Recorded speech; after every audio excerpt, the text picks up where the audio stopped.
Bonjour et bienvenue à ce webinaire du 9 février, organisé par le CINOFDES. Aujourd'hui, c'est le dernier de la série proposée par Formétique et nous allons nous poser la question du comment démarrer une démarche RSE en tant qu'OFA. Donc, au préalable, les quelques règles d'usage, donc vos micros et caméras ont été volontairement coupés car le webinaire est enregistré afin de mettre à disposition le replay.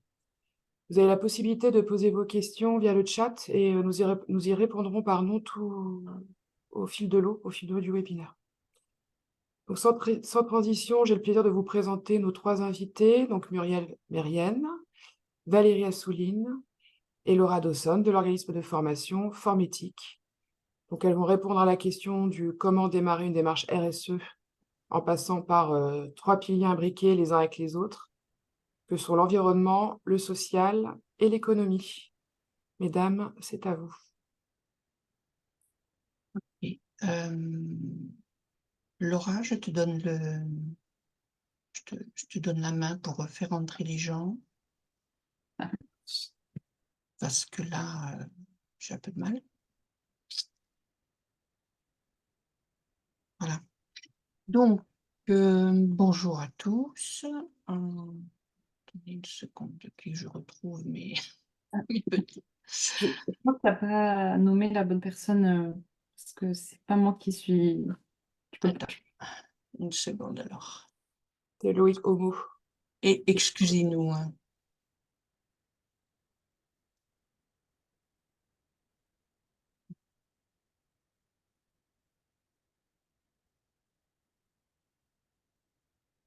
Je ne sais plus faire ça. Récupérer le statut d'hôte, voilà. Je fais rentrer Patrick et Claire et Anne. Comme ça bouge tout le temps. Laura Dawson.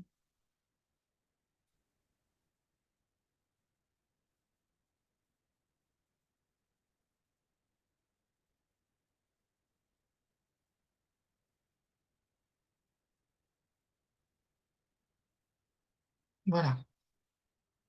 Laura. Excusez-nous, c'est juste que je dois récupérer un tout petit peu mes données. J'ai perdu mon PowerPoint. Donc, à partir de là,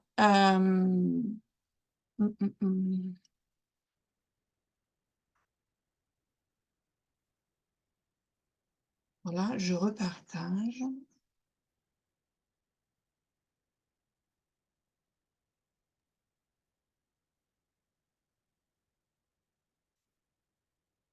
Voilà, donc excusez-nous, excusez-moi surtout.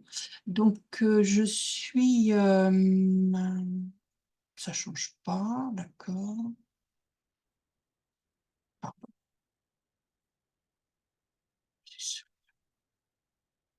Là, on voit la capture. Là, on voit le sommaire.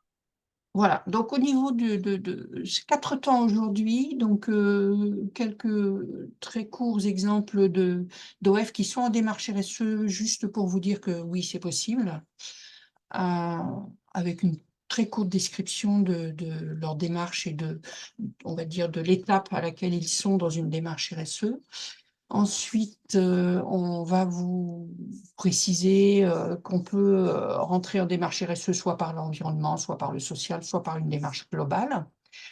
Ensuite, la troisième partie sera rapidement sur les différentes étapes d'une démarche RSE et quelques points clés pour la réussite de votre démarche.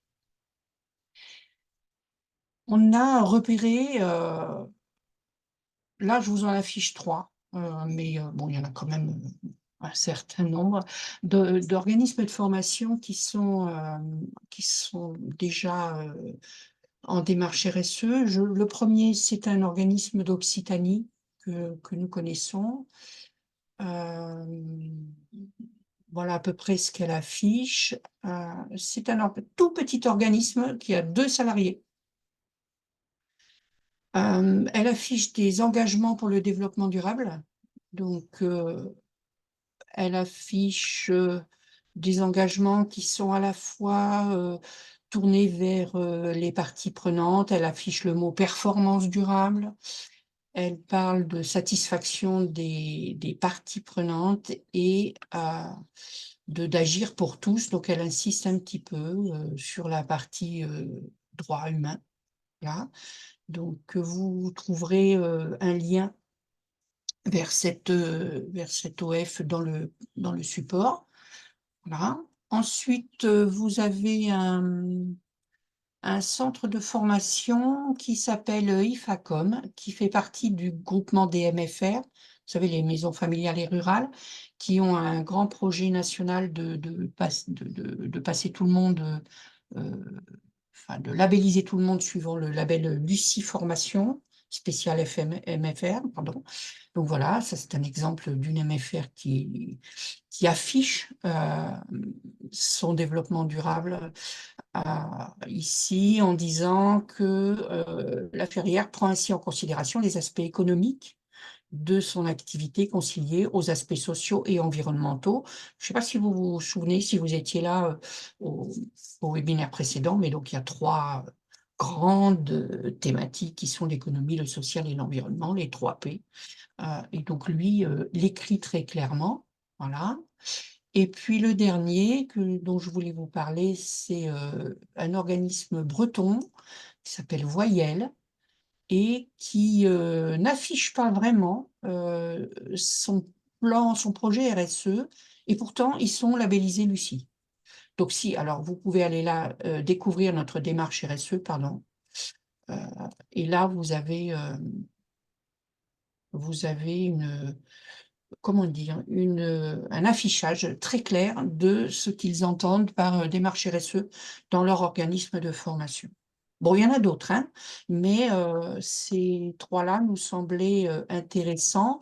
Donc, ils ont des engagements, eux, pour les collaborateurs et collaboratrices, pour le territoire, pour les clients, pour la planète. Donc, oui, ils ont affiché. Ils affichent sans problème. D'accord ? Voilà.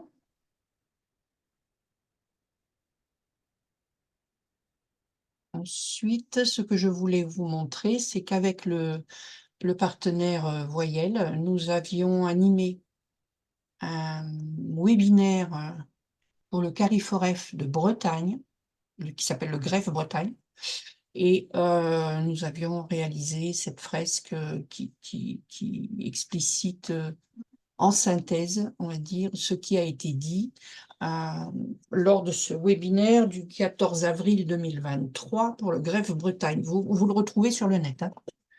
Voilà. Et vous retrouvez aussi la présentation qu'a fait Voyelle et la présentation qu'a fait Formetti. OK? Donc, tout ça pourquoi? Alors, attendez, je suis perdue dans mes... Voilà.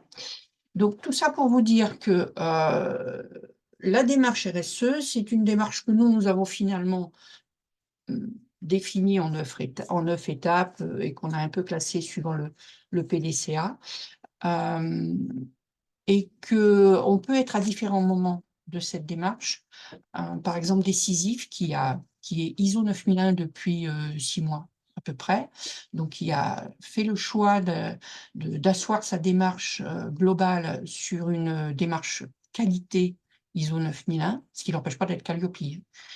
Et donc, elle, Décisif, elle est à la fois sur la partie planification, sur la partie réalisation de son plan d'action, de son évaluation, mais à petits pas, en fait. Et elle ne cherche pas la labellisation Lucie ou l'évaluation Bicorp ou l'évaluation AFAC 26000 de la FNOR, voilà, elle en est là, elle a une certification ISO 9001 sur laquelle elle dépose, on va dire, ou elle articule sa démarche RSE. Voyelle, eux, ils sont tout au bout. Voyelle, il fait de la com, il publie ses résultats et il est labellisé Lucie. D'accord. On peut travailler différemment et petit établissement de 2 salariés, Voyelle, il a 27 salariés, l'autre MFR, il en a peut-être plus de 50, voilà. Est-ce que ça va? On va vous interroger sur, on va vous demander si vous entriez en démarche, pourquoi vous le feriez? Et on va vous proposer une dizaine de raisons, de bénéfices attendus. Et Je vais prendre le relais du coup. Alors, bonjour à toutes et à tous. Vous l'avez vu dans les webinaires précédents, hein, on ne peut pas dire que le profit soit la seule façon de pouvoir rentrer dans une démarche RSE. Hein, ce n'est pas le moteur de l'entreprise. Cela joue un rôle central, certes, mais il faut répondre aussi à d'autres défis, notamment les défis sociaux et environnementaux. Du coup, j'ai cette question qui me vient. Donc, comment se lancer et pourquoi se lancer? En fait, pourquoi en 2 mots? Pour quelle finalité se lancer dans une démarche RSE? Qu'est-ce qui pourrait être le plus important pour vous de vous lancer et de lancer votre OF dans une démarche RSE? Et quels seraient du coup les avantages?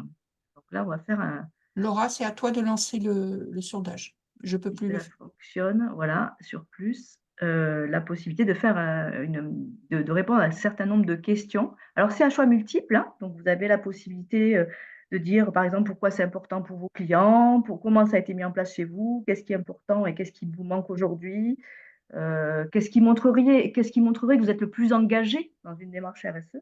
Donc, allez-y, choisissez quelques réponses, 3, 4 réponses possibles, voire plus, et soumettez le sondage. On va voir ce que ça donne au niveau d'un échantillon une trentaine de personnes. Donc ça peut être intéressant de voir ce que cela donne.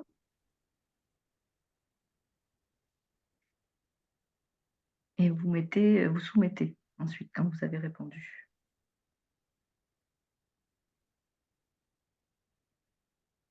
Voilà, on est 20, ça va nous donner un échantillon représentatif.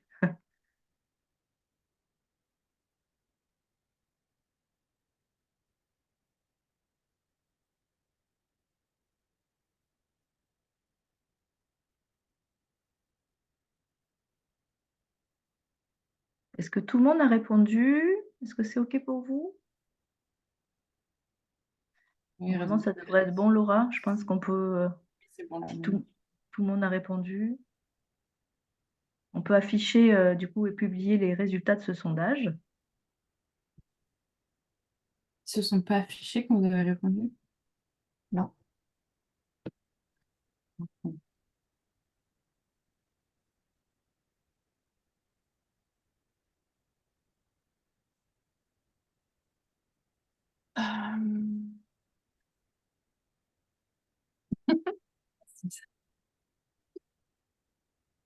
Ça vous l'affiche pas? Je peux pas afficher ça ne m'ouvre pas le sondage Zoom. Je peux pas vous le partager. Alors, redonne-moi la main puisque... Ah, je sais pas. Vous voyez là? Non, non, pas du tout. Non, là, on voit ton. Mais je peux pas vous le. Ça vous s'ouvre pas. Enfin, ça me propose pas de le partager.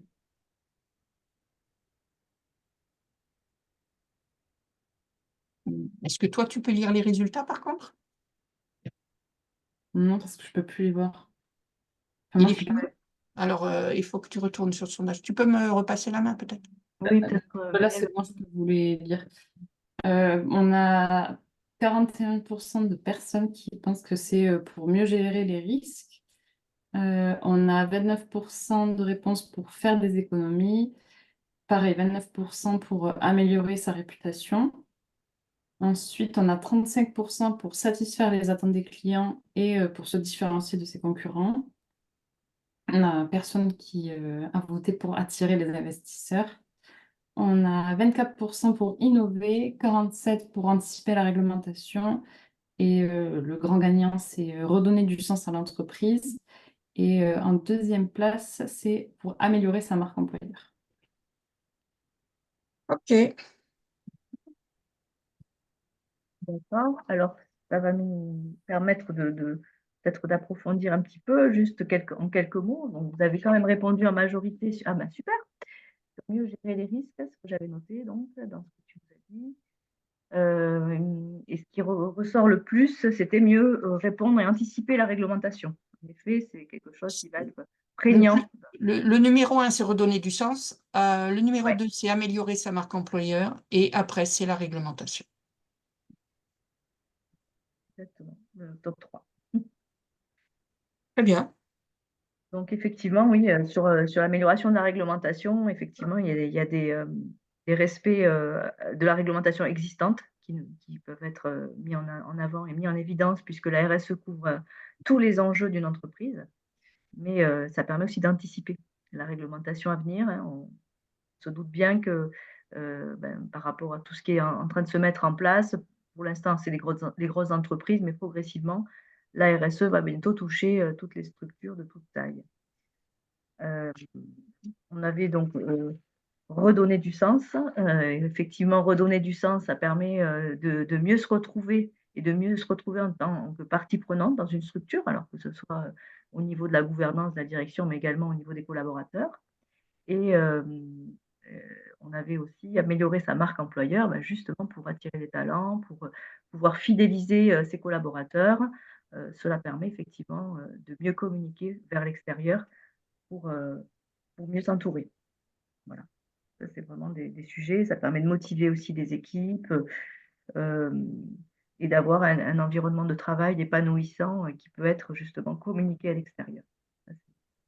C'est un sujet qui est souvent mis en évidence au départ dans la communication sur les sites internet de tout type d'entreprise. La RSE redonne au travail un peu plus de sens, redonne du sens au travail des collaborateurs. Voilà, très bien. Voilà, donc ça On avance? vous a donné cette Ok. idée. On peut fermer peut-être le. Voilà. Ouais, donc oui, voilà, vous avez la synthèse ici de tout ce qui avait été proposé sur le support directement. On avance. Alors, on a maintenant donc on va rentrer un tout petit peu plus dans le vif du sujet. Donc, on a 3 façons au moins de rentrer dans une démarche RSE. La première par les enjeux environnementaux, ensuite par les enjeux dits sociaux et de façon globale et systémique. Voilà. Ça vous a pas échappé tout à l'heure que Voyelle, par exemple, était centré sur le digital responsable et très centré sur la question de l'environnement. Alors que Décisif était plus centré sur le social. Voilà. Donc là, juste, je voulais rappeler que on est soumis à ce plan national pour les achats durables et qui va demander à tous les acheteurs publics, qui demandent déjà à certains acheteurs publics d'introduire des clauses environnementales et des clauses sociales dans leurs appels d'offres. Et donc, ce qu'ils appellent les considérations environnementales, ça veut dire que les acheteurs publics, vous le savez probablement tous, hein, vont vous demander comment vous intégrez les considérations environnementales dans vos travaux, dans vos activités. Qu'est-ce que vous faites en termes de gestion des enjeux environnementaux ou qu'est-ce que vous faites en termes de gestion des enjeux sociaux. Ça rentre en vigueur en 2025 ou 2026, enfin ça change un peu tout le temps, mais bientôt quoi. Voilà. C'est pour ça qu'on vous propose de rentrer en démarche, soit par l'environnement, soit par le social, soit par le global, pourvu que vous y entriez.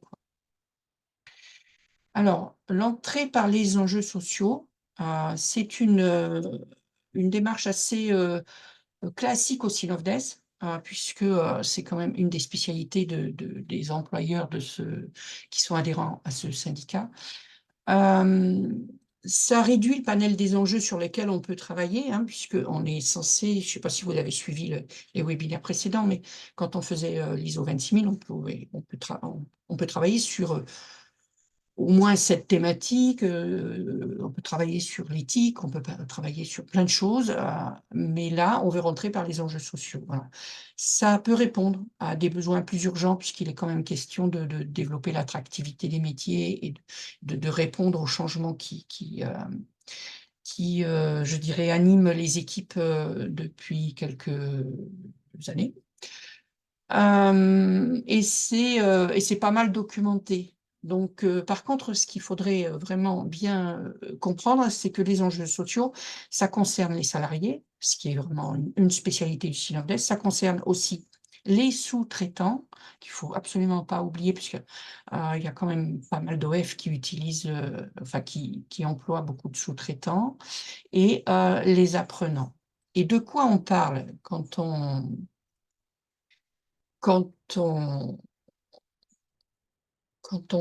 entre par les enjeux sociaux? On parle soit de ressources humaines, et donc on peut faire de la RSE à travers l'animation des équipes ou le dialogue social. On peut faire de la RSE dans les contrats de sous-traitance. On peut faire de la RSE à l'accueil et en formation, là, en direction des apprenants. Juste pour justifier ça, je reviens sur l'ISO 26000 qui développe beaucoup ces questions sociales à travers 3 des 7 questions centrales. Donc la question centrale sur les relations et conditions de travail, la question centrale sur les consommateurs qui ici est plutôt les consommateurs pour nous sont les bénéficiaires des formations, hein, et la question centrale des droits humains. Donc vous pouvez tout à fait comment dire, alimenter votre réflexion sur les enjeux sociaux par à travers cette Bible qui est l'ISO 26000. Alors, quels sont les enjeux sociaux le plus souvent traités par les organismes de formation? Donc, il y a toute la question du handicap, que ce soit la question du handicap des salariés ou des apprenants. Vous avez par exemple un gros travail qui est fait par Acto sur l'accueil et l'intégration de personnes en situation de handicap dans votre staff de salariés. Après, vous avez la question de l'égalité des chances et de l'égalité professionnelle, donc sur l'égalité femmes-hommes pour les salariés, mais aussi l'égalité des genres dans les promotions de stagiaires. Vous pouvez, par exemple, travailler sur la féminisation de certains métiers qui sont souvent ou précédemment réservés aux femmes, et la masculinisation, bon, de certains métiers qui sont le plus souvent réservés aux femmes. J'ai dû dire des bêtises, bon, voilà. Et vous avez un gros travail à faire sur l'inclusion des apprenants sur le marché de l'emploi. Ça, c'est une action RSE, hein, ça, c'est une thématique RSE. On travaille aussi sur la chaîne de valeur, donc je reviens sur la sous-traitance. Chaîne de valeur d'une formation, c'est avant, pendant, après. Donc avant, on travaille avec nos sous-traitants. Pendant, on travaille sur la qualité de vie au travail de nos salariés, par exemple. Et après, on travaille sur le volet, la RSE sociale, on va dire, des apprenants. J'espère que c'est pas trop confus. Et donc, pardon, j'ai quelques actions phares sur les enjeux sociaux. Donc, vous pouvez, par exemple, après avoir un peu défini vos objectifs, hein, on va y revenir tout à l'heure sur la démarche RSE, mais typiquement, ce qui est très RSE, c'est de réaliser une enquête sur le bien-être au travail, et une fois qu'on a les résultats de cette enquête, on modifie la politique RH. Bon. On peut former les formateurs et les formatrices à la méthode Falk, hein, facile à lire et à comprendre, pour qu'ils puissent se préparer à recevoir des apprenants qui ne comprennent pas tout, qui ont une difficulté de lecture et de compréhension des consignes, des supports, des documents que vous leur donnez. Vous pouvez rédiger une charte d'engagement réciproque avec les sous-traitants, où chacun définit, par exemple, que le sous-traitant peut très bien s'engager à se déplacer en transport doux. Voilà. Vous pouvez éduquer les stagiaires à l'égalité femmes-hommes, ça c'est hyper recommandé maintenant dans les CFA, hein, vous n'avez plus le choix, il faut le faire. Voilà. Vous pouvez signer la charte AGFIP et monter un plan de progrès handicap. Alors j'ai suivi le webinaire AGFIP hier. C'est très, très exigeant, hein. On rigole plus avec le handicap dans les établissements. Donc, il faut y aller. Voilà. Et ça, c'est un vrai travail RSE. Et voilà. Et je passe la main à Valérie. Voilà, je prends la suite sur l'entrée par les enjeux environnementaux. Il ne vous a pas échappé depuis un certain nombre d'années, et donc là, les dernières années, ça s'intensifie, que l'on vit pas mal de catastrophes naturelles, hein, notamment au niveau des sécheresses, des incendies, des inondations, de la montée des eaux et des submersions. Donc, tout ça, vous l'avez peut-être vu dans les webinaires précédents ou par votre propre culture personnelle, vu qu'on en parle énormément. Et on se rend compte qu'effectivement, les installations actuelles ne sont plus tout à fait adéquates, hein. Donc, on peut travailler effectivement sur des enjeux qui sont spécifiques à l'environnement. Et ça permet de mieux voilà, cibler finalement ce que l'on peut mettre en place au niveau d'un OF. En passant par les bâtiments, on va voir, il y a un certain nombre d'éléments. La réponse aux appels d'offres aussi, qui fait que on vous demande souvent qu'est-ce que vous mettez en place pour préserver la biodiversité, pour sécuriser l'approvisionnement en eau, pour maîtriser un petit peu mieux l'isolation de vos bâtiments pour accueillir des stagiaires, par exemple. Donc, toutes les stratégies environnementales sont plus que jamais une nécessité, quel que soit le secteur d'activité d'ailleurs, hein. Voilà. Donc, ça peut engendrer effectivement des financements dédiés, donc des budgets aussi à définir au départ selon les enjeux que l'on met en avant au niveau environnemental. Pour ma part, actuellement, c'est vrai que je travaille pour un établissement où ils ont énormément d'investissements à mettre en place sur les bâtiments et sur l'isolation et le chauffage des bâtiments. Chauffage et climatisation d'ailleurs. Dans un endroit où il fait très chaud. On peut passer à la suivante peut-être. C'est des solutions donc qui sont fondées, qui sont complètement liées à ce que je viens de vous donner comme des règlements climatiques, hein, mais ça va toucher aussi les transports, hein. On peut parler aussi, par exemple, des déplacements que vous pouvez avoir, que ce soit les salariés, les apprenants, mais également les formateurs, hein, qui viennent à se déplacer aussi pour animer une formation. L'utilisation d'outils digitaux, hein, donc on le voit aujourd'hui, on utilise une plateforme qui est hébergée aux États-Unis, c'est Zoom, mais on pourrait aussi choisir des outils digitaux un peu plus locaux. Les déchets liés à la production de la formation, donc tout ça, ça va être des éléments aussi que vous pouvez trier, mettre en place au niveau assez simplement, hein, au niveau de vos activités. C'est peut-être des choses que vous avez déjà fait d'ailleurs. Tout à l'heure, j'évoquais les bâtiments. C'est vrai que c'est souvent un poste important hein, en termes de budget, donc les énergies qui sont liées au chauffage, au refroidissement, à tout ce qu'on va pouvoir mettre en place pour que les salariés, enfin les salariés et les stagiaires soient. Avez-vous des comparatifs en consommation d'énergie? Déplacement versus numérique, déplacement d'abord, bâtiment d'abord, déplacement et numérique dans l'ordre. Mais effectivement, il y a des ordres de grandeur. Alors, ils ne seront pas peut-être dans ce support-là, mais on peut les retrouver assez simplement.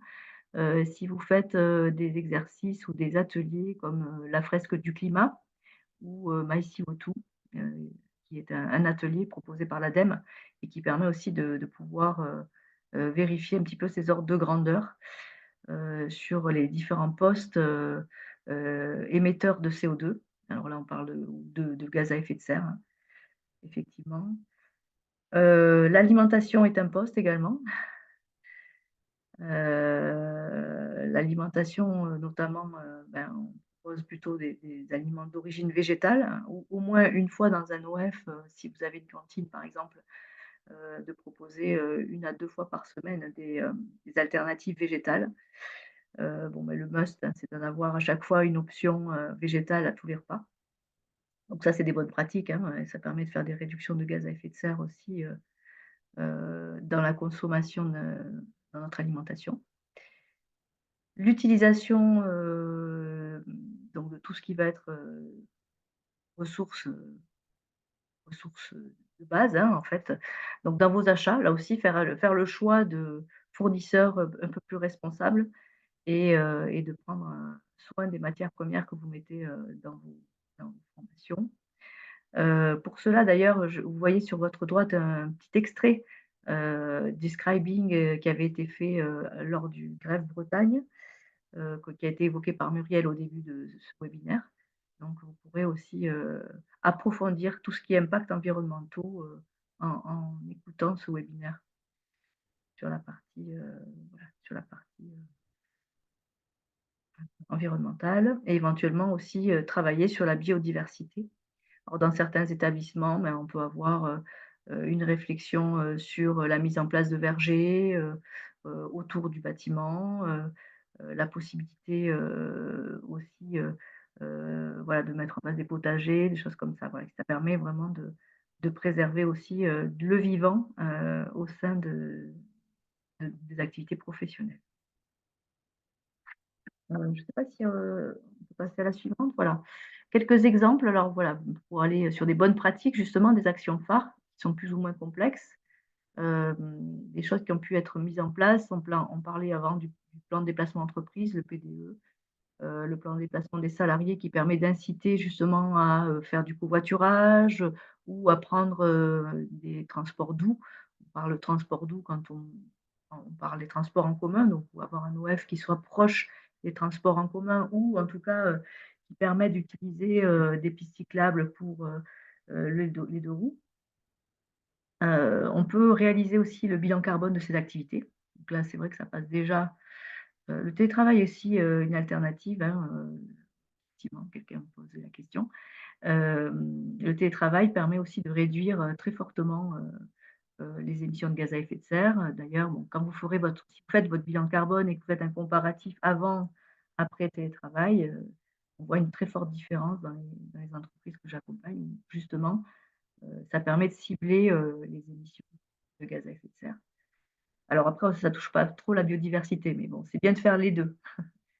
Mettre en place des actions donc, pour réduire aussi tout ce qui est consommation et déchets. Donc voilà, le bilan carbone, là, on n'en parle pas trop quand on fait ça. Mais le bilan carbone, c'est plus axé sur les énergies et sur les déplacements, en effet. Les actions pour réduire les consommations de déchets, donc ben, tout ce qu'on a évoqué tout à l'heure par rapport à la réalisation des prestations, hein, des formations, mais également tout ce qui peut être formation professionnalisante, où on va avoir un petit peu d'industrialisation, entre guillemets, enfin en tout cas, de la production de déchets matériels, donc cuisine par exemple, mais on peut avoir aussi des ateliers électricité ou des ateliers ou plomberie où on va utiliser effectivement des matériaux. Éco-concevoir ces formations, donc ça c'est vraiment une étude en amont qui permet de travailler sur le design et sur la conception, voire diversifier avec d'autres prestations. Et donc, voilà, utiliser des outils de sensibilisation pour justement cibler cet impact que l'on peut avoir sur l'environnement. Donc, vous avez toutes les fresques, hein, fresques du climat, mais également fresques de la biodiversité, fresques de l'agri-alim, hein, justement pour comprendre le système complexe. On a vécu cela la semaine dernière, agricole vis-à-vis de l'agro-industrie. Vous avez plein de fresques qui existent. La fresque du numérique aussi, qui permet de travailler sur les outils digitaux utilisés, mais également la fresque de la forêt, la fresque de l'eau, la fresque de la mer. Ça existe énormément et cela permet vraiment de travailler aussi sur les limites planétaires, les limites de la Terre, hein, dont 9 sur 6 ont déjà été dépassées il y a quelques mois. Voilà, donc on a vu les enjeux sociaux avec Muriel, les enjeux environnementaux. Traiter tous les types d'enjeux, alors en même temps, je dirais en parallèle, en fait, hein, d'avancer un peu comme sur de la gestion de projet, sur différents types d'enjeux. Cela permet vraiment ben, de pouvoir entrer de façon globale dans la démarche, parce que ce n'est pas une démarche qui superpose, hein, c'est une démarche qui peut se faire en un seul tenant.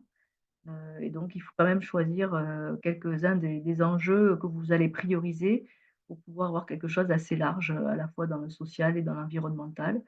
Bien évidemment dans l'économique, hein, puisque c'est le nerf de la guerre actuellement, et prioriser ces enjeux pour pouvoir les traiter de façon ouais, plus urgente. Il y a une question, Valérie, Oui, dans le chat. j'ai pas eu le temps de voir. Est-ce que vous avez des données sur les émissions moyennes d'un OF par salarié ou par CA? Nous avons fait une estimation de notre empreinte carbone et je n'ai pas de point de comparaison. Alors moi, personnellement, non, mais effectivement, plus on a d'OF qui se lancent dans ce genre de démarche, déjà c'est très louable, hein, que vous ayez pu faire votre analyse bilan carbone. j'ai envie de dire, les objectifs que vous fixez déjà à 2030, hein, puisque c'est lié aux objectifs des accords de Paris. Si vous avez déjà, vous fixé vos objectifs, ça vous permet de faire un suivi et de voir si vous réduisez, année après année, en fait, vos émissions moyennes, par salarié et par rapport à un CA. Alors le CA, effectivement, il va être variable, hein, selon les différents bref. Mais déjà pour vous, hein, déjà de le faire et de le mesurer année après année, c'est déjà une grande Mais avancée, hein. là, Oui, on peut peut-être oui, rebondir un petit peu sur tu vas y répondre? enfin, ce qu'on pourrait faire, hein, c'est-à-dire que là, on est au sein du syndicat, on est au sein du Oui, Synovès, c'est ça. et là, il y a peut-être moyen de récolter ces informations-là pour Mmh. faire de la comparaison. Si C'est-à-dire, plusieurs, voilà, si plusieurs ouais, se sont déjà lancés, parce que mm, là, j'ai la parce sensation que qu'il y en a qui Voyelle, sont par exemple, précurseurs. ouais, voilà, Voyelle, enfin, ou au sein de la branche, hein, je veux dire, je ne suis pas obligée de rester sur le Synovès, mais l'idée, c'est de rassembler ces informations, de les récolter et de les Tout à fait, comparer. C'est tout à fait. ce dont a besoin Mmh. Aureline. Donc, pourquoi pas? Ça serait quelque chose d'intéressant à faire. Oui, Patrice? Oui, c'est dans la continuité de la question que j'avais posée dans le chat. En fait, nous par exemple, on aimerait bien essayer de calculer nos émissions de gaz à effet de serre selon si on fait en présentiel ou en distanciel. Hmm. Parce qu'en distanciel, dès qu'on essaye d'être un petit peu ambitieux, bah, de fait, se pose la question d'utiliser des applications, du stockage de données, des vidéos, et tout ça est extrêmement énergivore, mais j'arrive pas à trouver de données qui permettent d'objectiver une comparaison d'émissions de gaz à effet de serre selon les deux cas de figure. Nous, on l'a fait avec un outil de l'ADEME, plus ou moins performant. Et c'est surtout Voyelle qui peut nous aider, euh, parce que là, on a travaillé avec lui les semaines en janvier, et il nous a dit qu'il voulait proposer à ses collègues euh, une plateforme créée par une entreprise une entreprise de Bretagne, hein, parce que les Bretons, ils sont Bretons, hein, je veux dire, ils travaillent avec les Bretons, hein, voilà. Donc, enfin, en tout cas, c'est ce que j'ai vu. Et, euh, et là, quelque chose est en train d'être développé pour effectivement avoir des mesures un peu plus justes. Mais sinon, pour répondre à des projets Erasmus, par exemple, chez Formétique, on a fait le calcul des émissions, soit par le digital, soit par le présentiel. On l'a fait. Bon, c'est un peu compliqué. C'est pas encore, voilà, c'est pas encore structuré, si vous voulez. Enfin, en tout cas, nous, on ne connaît pas encore de solution pour ça, et on s'appuie sur ce que Voyelle nous a dit. Donc, c'est en cours, mais c'est effectivement une excellente idée de travail et de développement qu'on pourrait reprendre aussi dans les mois qui viennent. Après, il y a le projet Erasmus où My Green Training Box a travaillé. Ils ont fait un document. Alors, je ne sais pas s'il est Ah oui, il y a sorti. eux aussi, oui. Ils ont fait un document. Il faut peut-être aller chercher sur leur site. On le mettra dans les liens, Laura. Parce que Ouais, ça, c'est un ouais. OF que je n'ai pas cité, mais effectivement, alors My Green Training Box, il est d'Occitanie. Je trouvais qu'il y en avait trop d'Occitanie, mais nous, on est en Occitanie, c'est pour ça, hein. Voilà. Mais effectivement, ils sont pas mauvais. Pareil, dans le digital. Dans le digital Et responsable. Voilà. normalement, ils ont fait un document où ils calculent ça, il me semble. Mm. C'est ça qu'elle m'en avait parlé. Donc, je l'avais marqué de mettre dans les liens, enfin, puisqu'il y a une slide sur les liens utiles à la fin, des liens pour vérifier les ordres de grandeur des émissions, parce que la question nous a posé notre collègue tout à l'heure.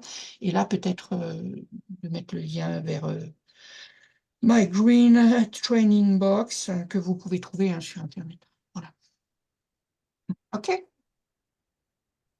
Pas d'autres Et questions. ben, Laura, c'est à toi. S'il n'y a pas d'autres questions, on va maintenant voir comment on va passer à l'action et comment on peut faire pour mettre en place sa démarche et voir avec quels outils le faire. Donc là, on a fait un petit schéma en 9 étapes pour vous résumer un peu, pour essayer de vous y retrouver parce qu'on sait que c'est pas toujours évident de savoir par où commencer et comment s'y prendre. Donc en première étape, on a un démarrage où ici, on peut initier, lancer, créer des bonnes conditions de réussite pour sa démarche, où on va créer un copil et un groupe de travail pour savoir qui va travailler avec qui. Et ensuite, une fois qu'on a ce copié, ce groupe de travail, on va leur définir des responsabilités et des tâches pour qu'ils puissent s'y retrouver. Ensuite, en deuxième étape, on fait une cartographie des parties prenantes. Donc là, il s'agit de les identifier, d'identifier donc toutes vos parties prenantes. Je vous montrerai après à quoi ça peut ressembler.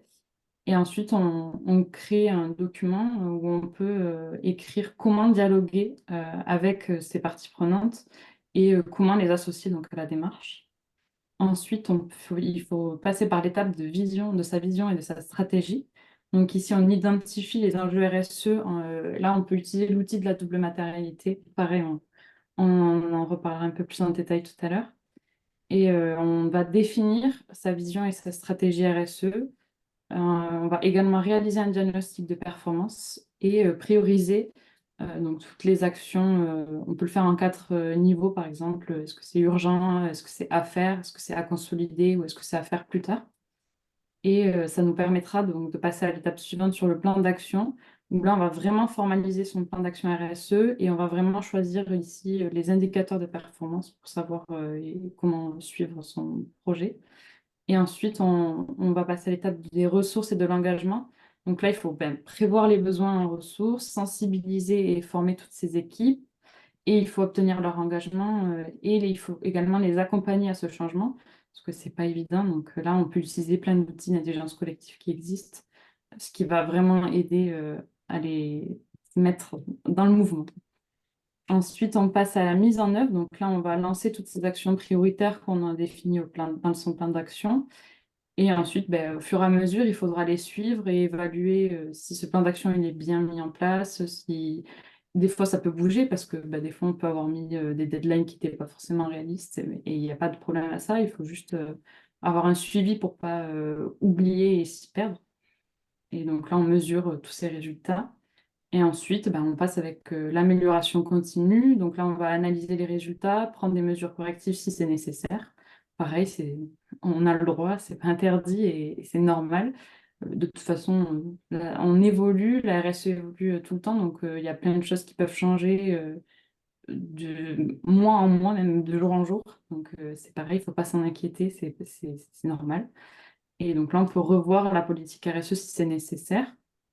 Et ensuite, alors cette étape de communication, là, elle est mise à la fin, mais en réalité, c'est tout au long du processus, il faut communiquer avec ces parties prenantes, que ce soit les parties prenantes internes ou externes, puisque c'est pour les garder engagées, il faut qu'elles soient au courant de ce qui se passe. Parce que j'ai déjà vu dans des entreprises qui avaient des très bonnes démarches RSE et qui n'avaient pas mis au courant leurs parties prenantes, et ce qui est dommage, que ce soit les internes ou les externes. Donc en fait, personne ne savait ce qui était mis en place, ce qui limite du coup l'engagement et ce qui limite la portée de toutes les actions. Donc cette partie communication, pour moi, elle est très importante. Tu peux passer à la slide suivante. Donc là, on vous a mis les étapes un peu plus détaillées, donc vous pouvez les retrouver après quand on aura fini le webinaire si vous voulez avoir un peu plus de détails. Donc là, pareil, on les a mis en fonction du PDCA, donc elles sont en 4 parties. Donc voilà, ça peut vous aider. Le PDCA, c'est vraiment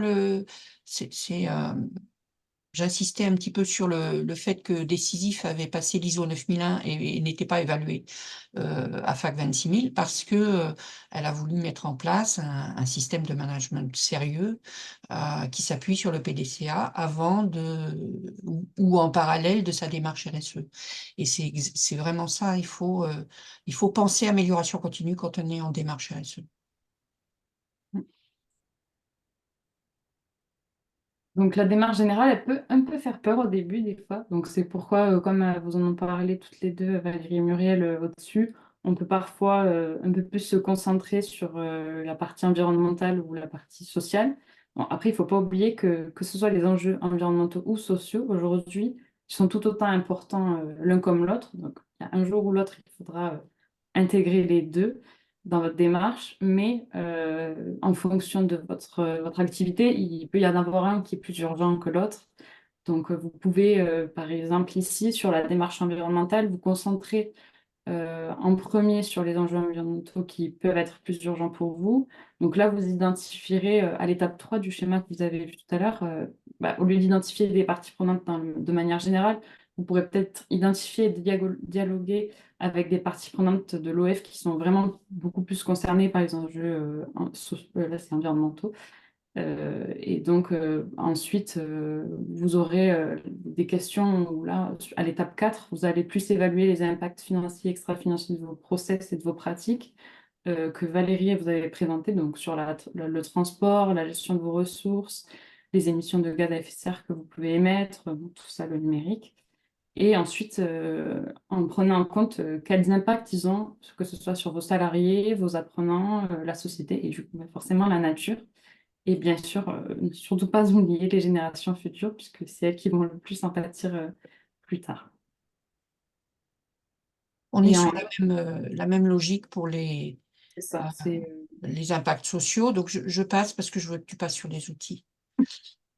donc là, si on vient et si on se concentre un peu plus sur les outils, donc alors les outils, ça peut être très complexe, et il y en a beaucoup. Donc c'est pour ça que des fois, ça peut être bien de se faire accompagner parce que on ne sait pas toujours comment s'en servir. Et puis, vous vous doutez bien qu'en 1 heure, bon, moi, 10 minutes, du coup, je ne peux pas vous présenter, vous les détailler parfaitement. Mais ça peut être utile de se faire accompagner pour, de toute façon, pour cet atelier, enfin, pour sensibiliser et fédérer, par exemple, il y a plein d'ateliers, il y a plein de personnes qui sont spécialisées donc, dans les fresques, que ce soit dans des ateliers, dans des séminaires, où il y a plein de jeux qui existent aussi aujourd'hui qui sont super pour aider à participer toute l'équipe. Donc Là, là, c'est la photo d'un séminaire qu'on a animé, Valérie et moi, pour des directeurs de CFA.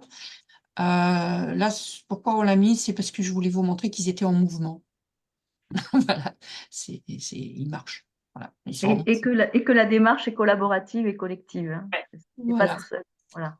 Et Et, c'est une façon, bon là, on a, je dirais, travaillé avec des directeurs, mais en fait, c'est ça que chacun doit faire dans sa propre maison, quoi. C'est ça l'idée. donc là, on a un outil qui est un peu moins marrant et en mouvement que les ateliers, mais qui a son importance quand même. Donc, c'est la cartographie des parties prenantes. Donc, pour ceux qui ne savent pas exactement et qui ne voient pas exactement ce que c'est une partie prenante, donc c'est les parties prenantes de l'entreprise, elles regroupent l'ensemble de tous ceux qui participent à sa vie économique, donc les salariés, les clients, les fournisseurs ou les actionnaires, et également ceux qui observent l'entreprise, donc les syndicats, les ONG, et tous ceux qui ont l'influence, que ce soit plus ou moins, mais quelle influence. Donc ici, vous avez la cartographie de forme éthique. Donc, alors, ce n'est pas forcément de cette forme qu'elle doit terminer, hein, mais c'est un exemple à quoi ça peut ressembler. Je ne sais pas si tu peux passer à la Je slide suis en train de suivante. répondre. Il y a quelqu'un qui a posé une question très intéressante. Sur le coût, alors je voulais répondre à l'écrit, mais le coût de l'accompagnement, effectivement, le coût de l'accompagnement, c'est pas rien. Alors, ça peut être pris en charge par les réseaux, hein, le réseau des chambres de métiers, le réseau des MFR, le réseau dans lequel vous êtes, le réseau des CFA, le réseau de ce que vous voulez, des Greta, parce qu'on travaille pour les Greta, par exemple. Mais vous pouvez aussi transformer une partie de cet accompagnement en formation, c'est tout à fait possible. Et actuellement, il reste des fonds FNE et il faut les dépenser, s'il vous plaît. Ne les laissez pas partir comme ça en fumée. Et quand on fait une démarche RSE, on est dans une transition aussi dans une transition environnementale. Et les fonds FNE sont attribués aux formations qui permettent la transition environnementale ou la question du sport, puisqu'on est dans une année olympique. Mais voilà, donc on a vendu, nous, des formations collectives, on va dire, à travers le FNE. Donc, profitez-en, quoi, profitez-en. Voilà, pardon. juste pour compléter, oui, des formations et des organismes multisites, alors formation ou accompagnement d'équipe. J'ai le cas d'une entreprise que j'accompagne où il y a 27 établissements multisite, hein, justement.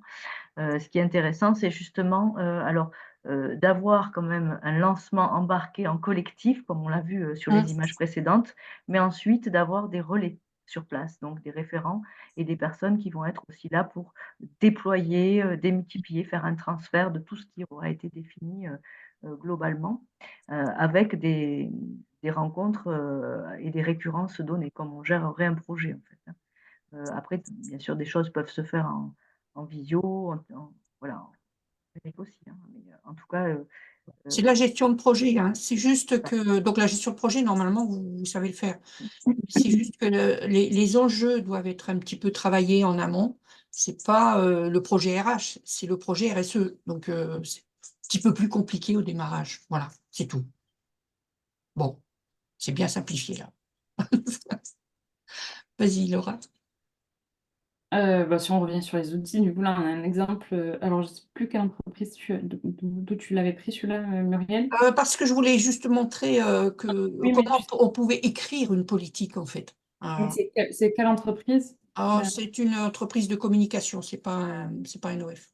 Donc voilà, ça peut ressembler à ça, pour écrire et avoir un visuel qui est partagé avec toute une partie prenante. Donc ça aide beaucoup d'avoir un visuel comme ça. La façon de décrire la politique, alors il y en a autant que d'entreprises qui font de la RSE. C'est vraiment, c'est pas comme la politique de l'ISO 9001 qui est cadrée un peu, machin. Là, vous faites un peu ce que vous voulez. Et surtout, celle-ci, ce qui avait intéressant, c'est qu'elle faisait référence aux ODD, donc, dont on a parlé dans les webinaires précédents, ce qui ancre un petit peu aussi, qui ancre carrément les actions de l'organisme de formation dans un processus beaucoup plus large de Sauvons la Terre, quoi. Hein.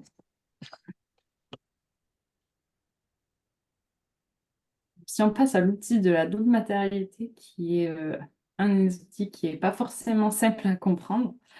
Alors avant, on pouvait parler de matrice de matérialité qui était simple, mais aujourd'hui, donc la CSRD, qui est une nouvelle législation qui est rentrée en vigueur en janvier, donc elle demande à ce que ce soit une double matérialité qui soit faite et plus une simple matérialité. Mais alors la différence, en fait, ça conserve exactement le même objectif que la matérialité simple, donc c'est-à-dire identifier les enjeux qui sont plus significatifs et qui peuvent influencer les décisions des acteurs financiers. Mais cependant, aujourd'hui, l'analyse de la double matérialité est consolide avec deux types de matérialité. Donc là, aujourd'hui, on parle de matérialité qui est financière. Donc là, c'est ce qui étudie l'impact des enjeux sociétaux et environnementaux sur la performance économique de l'entreprise. Donc là, c'est quelque chose impacte mon entreprise. Et ensuite, on a la matérialité d'impact, donc là, qui va s'intéresser à l'impact des activités de l'entreprise sur l'environnement de la société. Et là, pour trouver, on peut se demander, mon entreprise impact sur... Et alors, avant, il y avait beaucoup de matrices de matérialité qui étaient représentées comme celle qui est barrée, où c'était le carré en haut à droite qui était... c'était les enjeux qui se situaient dans le carré en haut à droite qui étaient considérés comme les plus importants. Et aujourd'hui, on va bien faire attention à ce que ce soit, donc sur le deuxième qui a carré qui n'est pas barré, bien la partie grise qui soit prise en compte, puisque que ce soit de matérialité financière ou d'impact, les enjeux sont très importants. Ok, c'est bien ça. La question, c'est Valérie, non? C'est une remarque, Valérie, que tu mets, c'est pas une question. Je répondais, oui. Vas-y. La remarque. Pardon. D'accord. J'ai apprécié la remarque de Patrice, du coup, je réagissais, pardon. D'accord, ok. Sur le vivant, ok, ça marche. Bon. Alors, la question de la double matérialité, hein, ça, c'est quelque chose sur lequel on s'appesantit un petit peu en formation, accompagnement, parce que, en fait, c'est un petit peu pour ça qu'on a démarré par la démarche environnementale ou la démarche sociale. C'est parce qu'à un moment donné, il va falloir choisir sur quoi vous allez travailler. Parce que vous n'allez pas, enfin, nous, on arrive, dans notre valise, on a une centaine d'enjeux, quoi, hein. Donc, vous n'allez pas traiter tout ça, évidemment, d'abord parce que vous n'avez pas le temps, et puis ça ne vous concerne pas forcément tous de la même façon. Si vous êtes un CFA cuisine ou un CFA aménagement, enfin maraîchage ou un organisme de formation qui fait dans les services et la comptabilité, vous n'avez pas la même façon de voir l'avenir et les enjeux de responsabilité sociétale. Et donc, il va falloir les sélectionner, ceux qui sont les plus pertinents. Et c'est pour ça qu'on fait ce travail de double matérialité. Et en amont de ce travail de double matérialité, on a identifié nos parties prenantes parce qu'on va les interroger. Parce qu'il n'y a pas que nous qui réfléchissons, on réfléchit dans un système. C'est ça la RSE, quoi, hein, si vous avez l'ISO 9001 en tête, on travaille pour nos clients. Quand on a l'ISO 26000 en tête, on travaille pour toutes nos parties prenantes. Voilà. Il y a une question? Non, c'est juste quelqu'un qui veut nous quitter. Ouais, désolé. Alors, OK, encore un petit outil, et puis c'est bon. Oui, une fois qu'on a fait donc, cette analyse de matérialité, qu'on a fait des autodiagnostics, donc là, on peut hiérarchiser ces enjeux et les prioriser en fonction de leur importance. Donc là, c'est sur l'axe des ordonnées et de leur niveau selon les résultats de l'autodiagnostic, donc sur l'axe des abscisses. Et là, cette étape, elle va vous aider au moment de faire votre plan d'action pour savoir quoi mettre en priorité. Et le plan d'action, il peut ressembler à la slide suivante. Ça peut Le plan ressembler d'action peut ressembler à ça, ouais. Court terme, long terme. Pardon. Ça dépend. Il y a c'est pareil, c'est comme la cartographie ou la vision et tout ça. Et c'est plein de manières de la représenter. Ce sera à vous de choisir ce qui vous parle le plus. Voilà, cet exemple-là, pareil, hein, je l'ai pris chez un des entreprises que j'évalue. Là, il y a ils ont 7 thématiques. Voilà. Territoire, QVCT, traitement des déchets. Voilà, bon, je ne sais plus ce que c'est comme boîte, mais c'est une boîte de nettoyage. Voilà. Donc, c'est normal, l'environnement, pour eux, ça compte. Voilà. Ah, la matrice des responsabilités. Voilà, vous avez un exemple de comment on peut la construire, pareil. C'est pour définir qui fait quoi et pour pas se marcher dessus, mais quand même que tout le monde participe et vous avez quand même. Ça, c'est la matrice, on va dire française, hein. Au départ, c'est la matrice RACI, elle est plutôt des termes anglais. On l'a mise dans l'annexe. Mais là, c'est fourni par l'INRS. J'ai trouvé ça hyper intéressant que l'INRS, dans un livret, vous savez, il publie des ED, machin chose, sur plein de sujets, santé, sécurité au travail, l'INRS. Et là, ils ont dit, mais créer un groupe de travail et distribuer les responsabilités pour qu'on ne se marche pas dessus et que tout le monde avance dans le même sens. C'est très bien fait, c'est très utile. Et quand je le faisais en formation, les gens adorent cet outil, enfin, surtout les responsables d'établissement. Voilà. Alors, on finit par les facteurs clés de réussite. Vite fait. C'est moi qui démarre ça? Oui, c'est moi, pardon. Alors, donc, parce qu'on a 3 slides. Voilà, donc, n'oubliez pas d'être en veille RSE. Ça s'organise, la veille RSE. C'est comme la veille réglementaire, pédagogique et machin, au Calliope, mais rajoutez la veille RSE dans vos veilles, parce que la RSE, ça bouge tout le temps, comme le disait Valérie tout à l'heure. Pensez sur un temps long et sur un périmètre large. Donc, on est sur souvent on dit 360 degrés. Hein. Pensez à tout, mais sélectionnez. N'oubliez pas de dialoguer avec vos parties prenantes et profitez du réseau. Hein. Là, on est dans un réseau, il y en a d'autres, mais ne restez pas seul sur une démarche RSE. Jamais.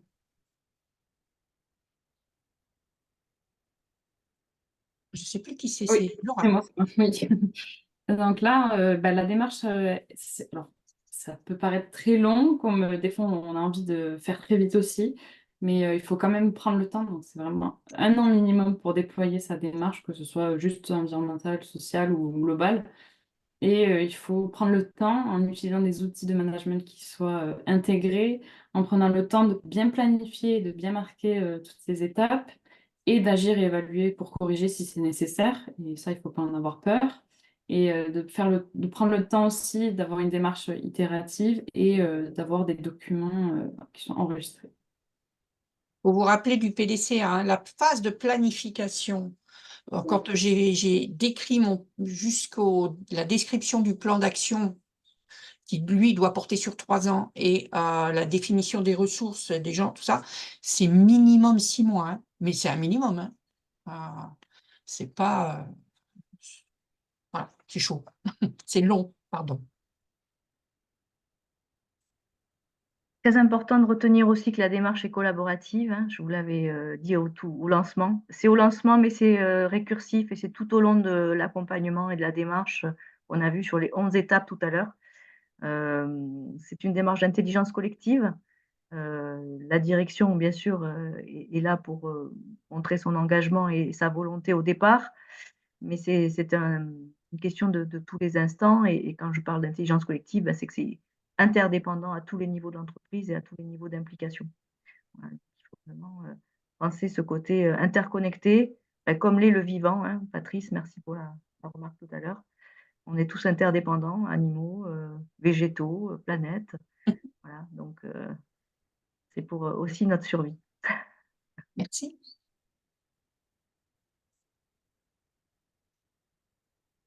Hélène, je te laisse conclure. Oui, merci, hein, merci à vous trois de nous avoir présenté en 45 minutes, hein. Le temps nous est toujours un peu contraint, mais là, je trouve qu'on a bien brossé les fondamentaux à identifier pour un organisme de formation, s'il veut se lancer dans une démarche RSE. Vous l'avez bien dit que c'est quand même une démarche assez longue. Le schéma en 9 étapes, je le trouve assez éclairant parce qu'on voit qu'avant la mise en œuvre, il y a quand même 4 ou 5 étapes au préalable, donc qui demandent une vraie réflexion, enfin une vraie réflexion, en tout cas une réflexion euh, où les idées doivent émerger tranquillement, que c'est adaptable à chaque organisme de formation selon son secteur d'activité, le nombre de salariés dans son entreprise, effectivement s'il y a des sous-traitants ou pas, etc., etc. La question du coût, c'est moi qui l'avais posée.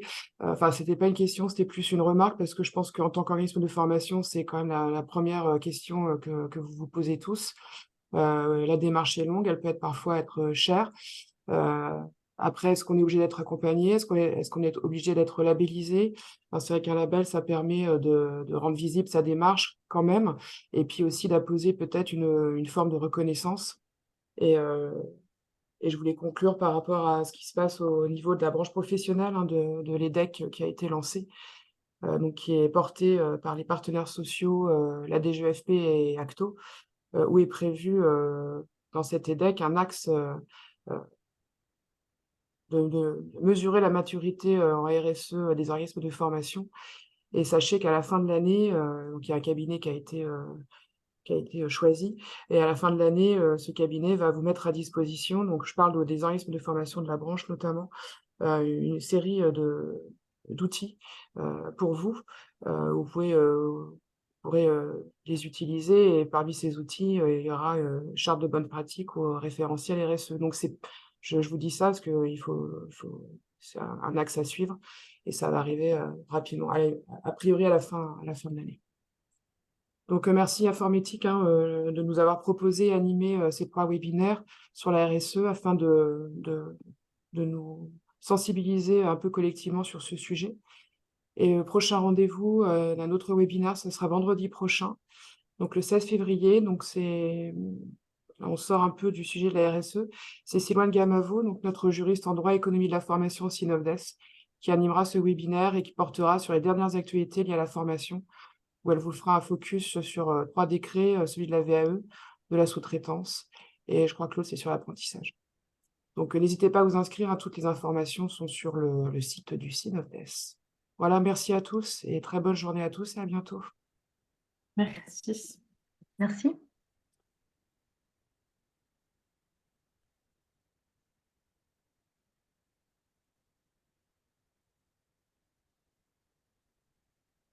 Faut couper l'enregistrement.